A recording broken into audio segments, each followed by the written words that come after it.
No, but seriously, would you say that to a line? Okay, so anyway.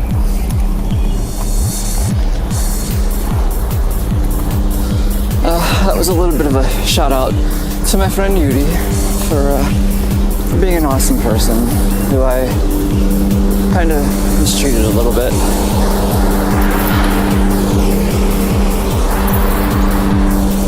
Who didn't deserve it. And because things are what they are. And anyway, tired of doing negative stuff. Let's talk about positive stuff. Let's talk about positive stuff. Let's look on the upside. It's kind of hard for me to do positive, uplifting things because as I've figured out more often than not, it's just far more easier and satisfying to say fuck off. I mean, come on.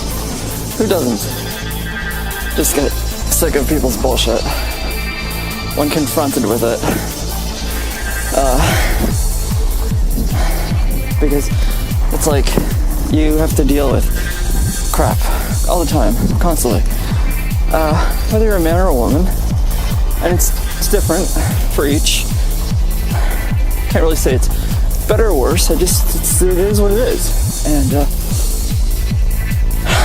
You know, sometimes, like, for example, I'm standing at a checkout line and this woman is staring at me and it's been a horrible, horrible day and I just want to go home.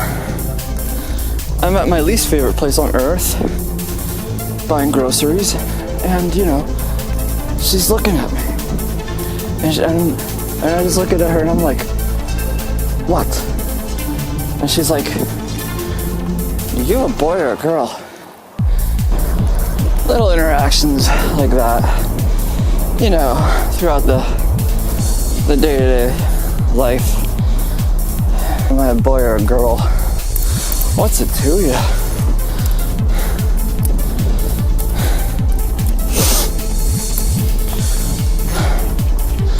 But anyway, this is gonna be a positive and uplifting. Whoops. So anyway, I'm gonna keep saying that until I think of something to say, because I really have nothing to say today. It's just things like, okay, so in my last video, I'm skating along on the Pierce Street Bridge, and there's a woman approaching me on a bicycle, and she cut over to the right and stopped to let me pass. And I was like, oh, awesome. And I said, thank you. She said, how you doing, girl? And I was like, I'm doing really good.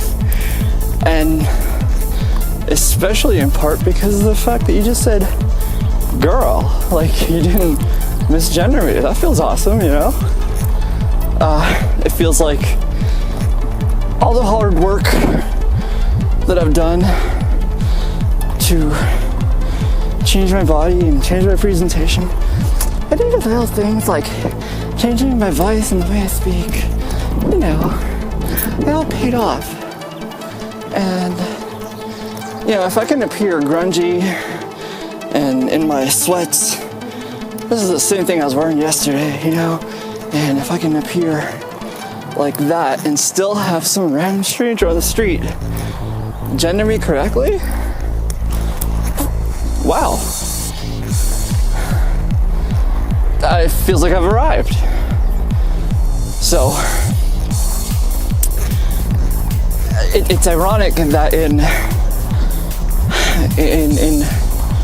trying to adapt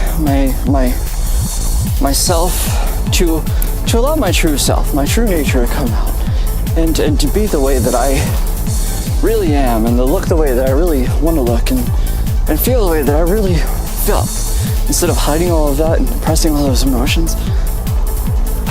It's funny that as much as I strove to present an authentic image of myself, just how much of it was and is still fake. This hair, for example. This is a weave held in place by the back of my head because the hair on my head, on my forehead, stopped growing in my 20s and then started falling out. And it's not coming back. That's a lot of money, a lot of luck. And I am short on both. Check out the geese, by the way. Pretty. Lots of wildlife on the Susquehanna. But anyway, as I was saying, you know, my breasts for the longest time wore foam inserts in a push-up bra. You know, it's like, that's not real. It doesn't feel real, and it makes me feel awful, to be quite honest with you. So, thank God, or goddess really, I think the natural order of things, the estrogen does what it does, and does it well enough that I don't have to wear padding anymore. I don't have to feel like I have to show it off and like emphasize it anymore because these are real, these are there, these are me, you know, and that feels good. That feels real, it's genuine. They're real boobs. You know, my waist is real, my legs are real, that's all real. But then I have to shave like every day, you know? And then I have to put on makeup and make sure that the makeup properly hides the beard shadow. So at that point you're delving back into fake and illusion, which I hate. I hate not being real. I hate not being authentic. I hate not telling the truth. Stick! There's a stone. Oh well.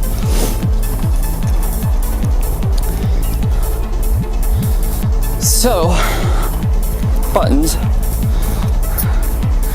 It's good that I was able to afford laser hair surgery finally. If you want to know where I go, Pure Meta Spa. It's on the Scranton-Carbondale Highway, I believe is the name of it. It's in Dixon City. Easy to find, easy to get to.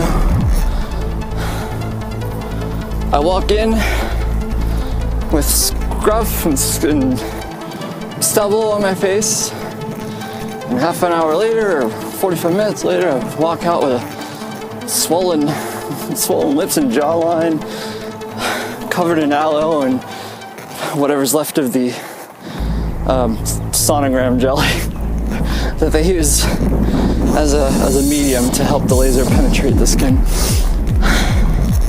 And then a couple of weeks later, technically, this is only 6 days later.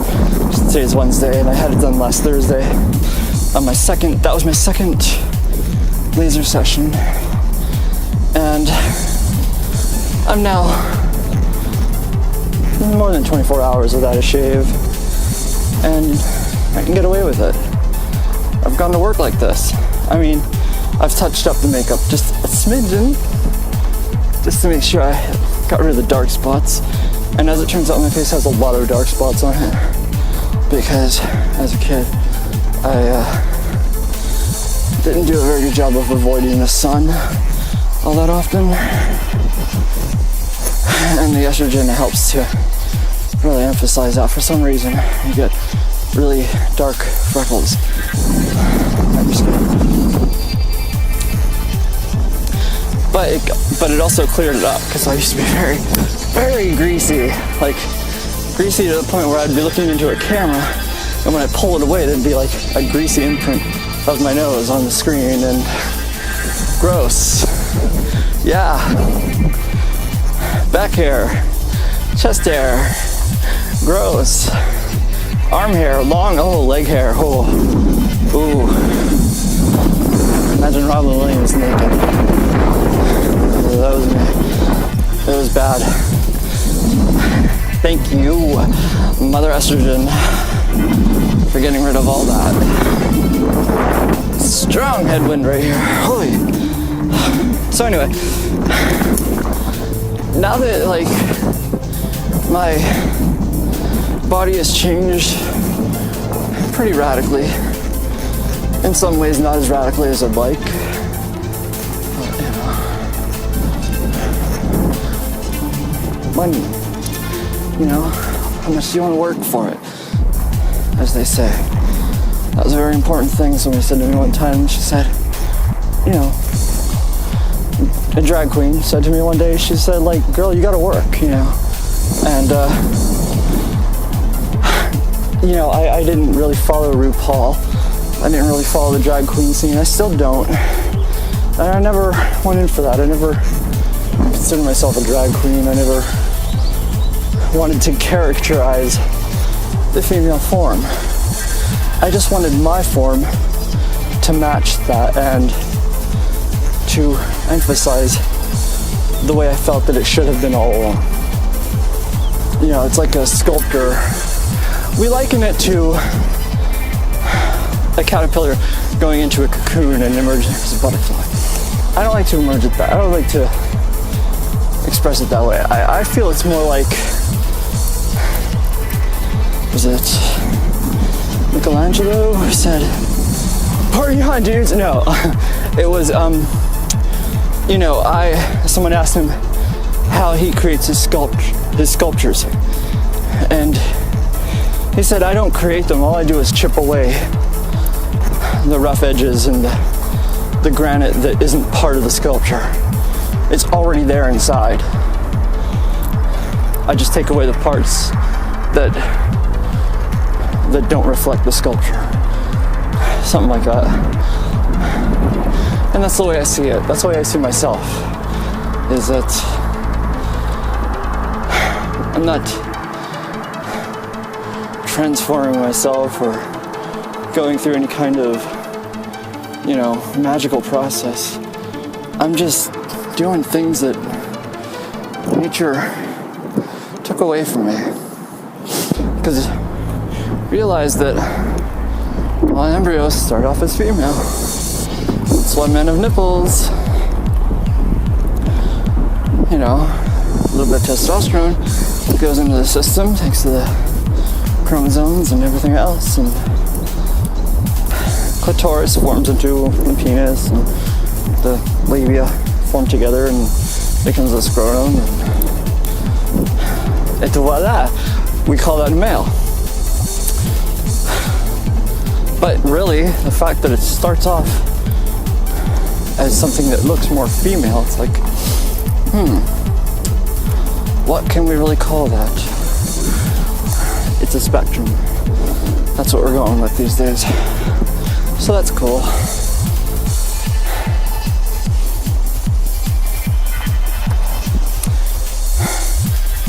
Tree turned over. Pretty neat looking actually. Because of the water.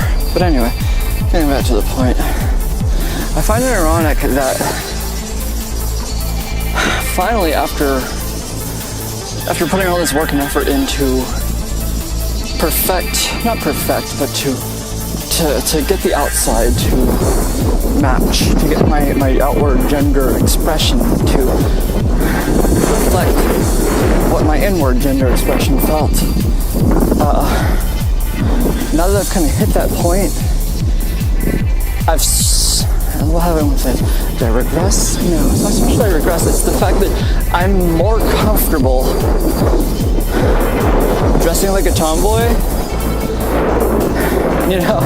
It's like I pushed and pushed and pushed to look more feminine. Here I am, looking a little bit masculine. Wearing not so much jeans, but green khakis and t-shirts, hats, leather jackets. Just looking like a tough youth, like a tough boy. Or at least the the closest approximation of a teenage boy trying to look tough, kind of a thing. At least as far as the aesthetic of the 80s and 90s applies, because that's what I'm a product of. And I'm just, I'm comfortable expressing that. For most of my life, I tried to emulate like the skater punks and with just the way skater kids looked in the 90s. Look it up, you'll find it, no problem. But just the way that whole culture, the way I was so enamored with that culture, and like I wanted to be a skater so bad. I thought they were so awesome. I thought those guys are so badass, But I had no desire to ride a skateboard. That's right. Who does that? Like, who grows up their whole life watching baseball but having zero desire to play it? Because a lot of people do, actually. But it's just one of those things. It's like skateboards felt awkward. I didn't really like how rigid and stiff, and yet at the same time how loose and difficult they were to stand on, and I just never really got into it. So it's so weird that I wanted to be like those kids, but not so much one of them. And then here I am doing this, and it's like, I skate every single day, almost every single day, but like I've taken on this like more laid back, grungy kind of a dress style that I used to dress like in the 90s, but not with so much pink.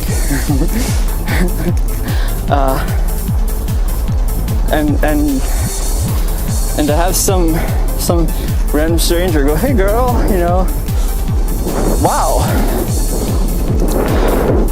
I've come that far to the point where I can dress like I've always felt, and I can appear the way I've always wanted to appear and do the things I've always wanted to do, and that gets recognized.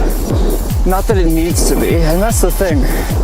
Going back to the whole fuck off thing, going back to the whole who gives a shit ideal. That whole coping mechanism of telling the whole world, I don't care what you think. I don't care what anybody thinks.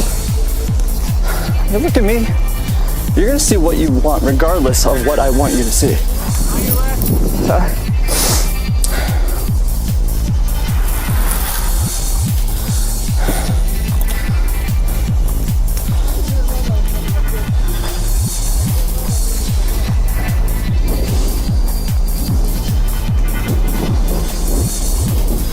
What was I talking about?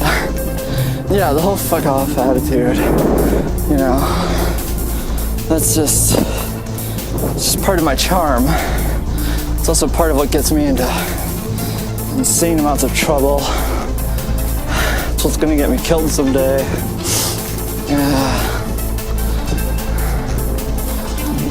Because you have to adopt that persona in order to survive. And you get used to saying that to yourself too. Because you get these like misogynistic thoughts into your head that girls have to look a certain way, that I have to look a certain way in order to look the way girls do. And then you start to think to yourself, well, why? Why do I care so much? To a large degree, it's because self-preservation. To a large degree, it's just the way we're wired as people to expect certain things. And you kind of have to go in there and rewrite all that you know, get rid of your expectations and stop trying to dictate the narrative of people around you, and especially of yourself. To embrace that.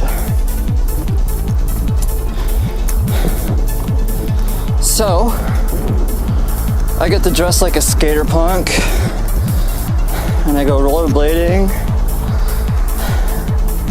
and then when I go out at night, I wear pretty stuff, and I get to look pretty, and that makes me feel good too.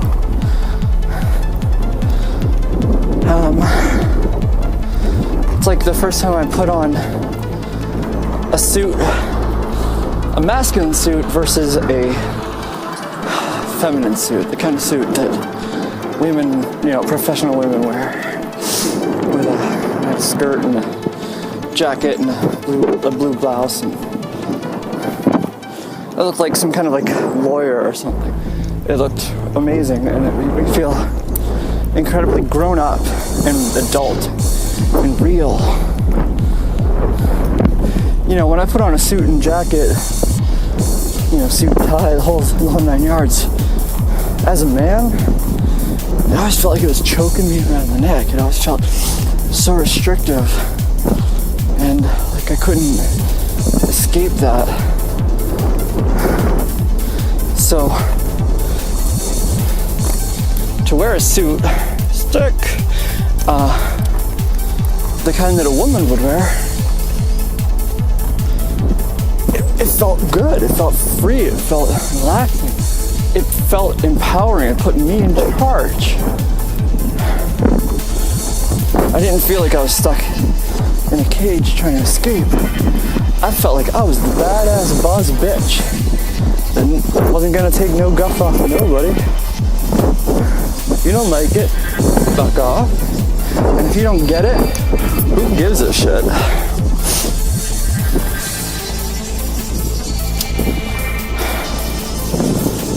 Are you a boy or a girl? Would you say that to a lime? Hell no. Someone say it to me.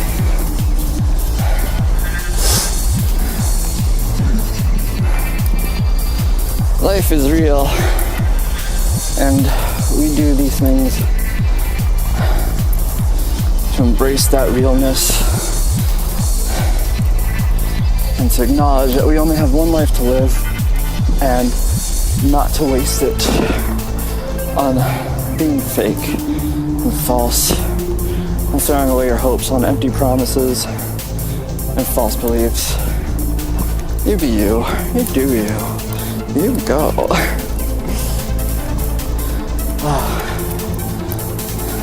All these leaves on the ground are annoying. Comes the wind blowing away. Anywho, I think that's it for today. I'm gonna go ahead and shut down the video and then take another trip. An important lesson, real quick, just to talk about skating for a moment, is to look where you want to go. Like I just did back there. I needed the turn. A long time ago, I wanted to learn how to ride a motorcycle. I bought a motorcycle. This is when I had money. And so I went and I got motorcycle lessons. And much like I'm doing now, I was staring at the ground directly in front of me, watching for potholes and things and sticks and things like that, you know. And this guy kept yelling at me, look up, get your eyes up, and I was like, I am looking up, and then I would like panic and put my eyes back down. So it's funny that I didn't think to carry that lesson over to this activity. And I keep looking in front of me, I keep looking at the things that are coming towards me so I can get out of the way, but I'm missing everything else that's coming at me, you know. So it's like, keep your eyes up, keep looking up. You gotta see what's coming in front of you. You'll see the stuff that you're gonna hit, because it's there. And in about a second and a half, it's gonna be here. So you gotta look. You gotta look at what you're going towards. Stop looking here. Don't look back there. Look there. That's where the action is happening. I mean, that's easy for me to say. I'm not on the other side of the camera. There, you gotta look there. That's where the stuff is. That's where things are happening.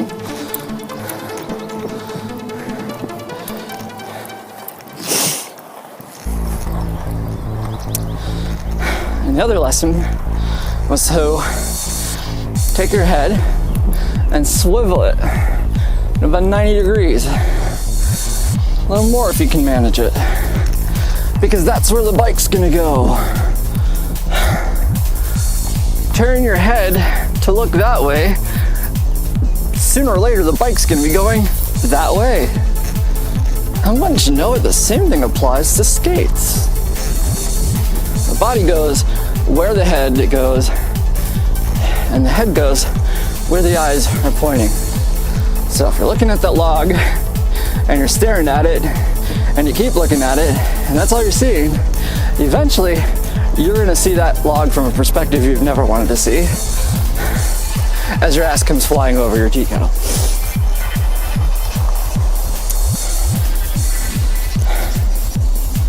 But I'm looking at these birds. They're flying around. Anyway, so an important life lesson, if you're new to skating, and you haven't quite gotten the hang of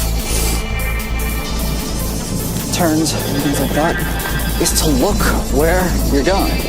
You want to go that way, look that way, and your skates will naturally go that way. If you're looking at the edge here, thinking, I don't want to hit that edge, I don't want to hit that edge, guess what, kiddo?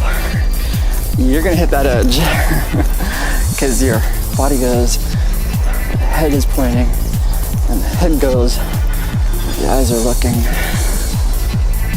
And there's another stick. There's another metaphor for life. No, it wasn't a stick there, I'm lying.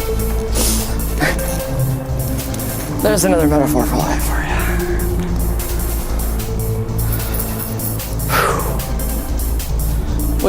On that note, now that we've made this skate chat actually about skates, achievement unlocked! I think it's time to shut it down. So, have a good day. Keep your eyes pointed in the direction you want your head to go, and your body will go in the direction their head is pointing. Peace.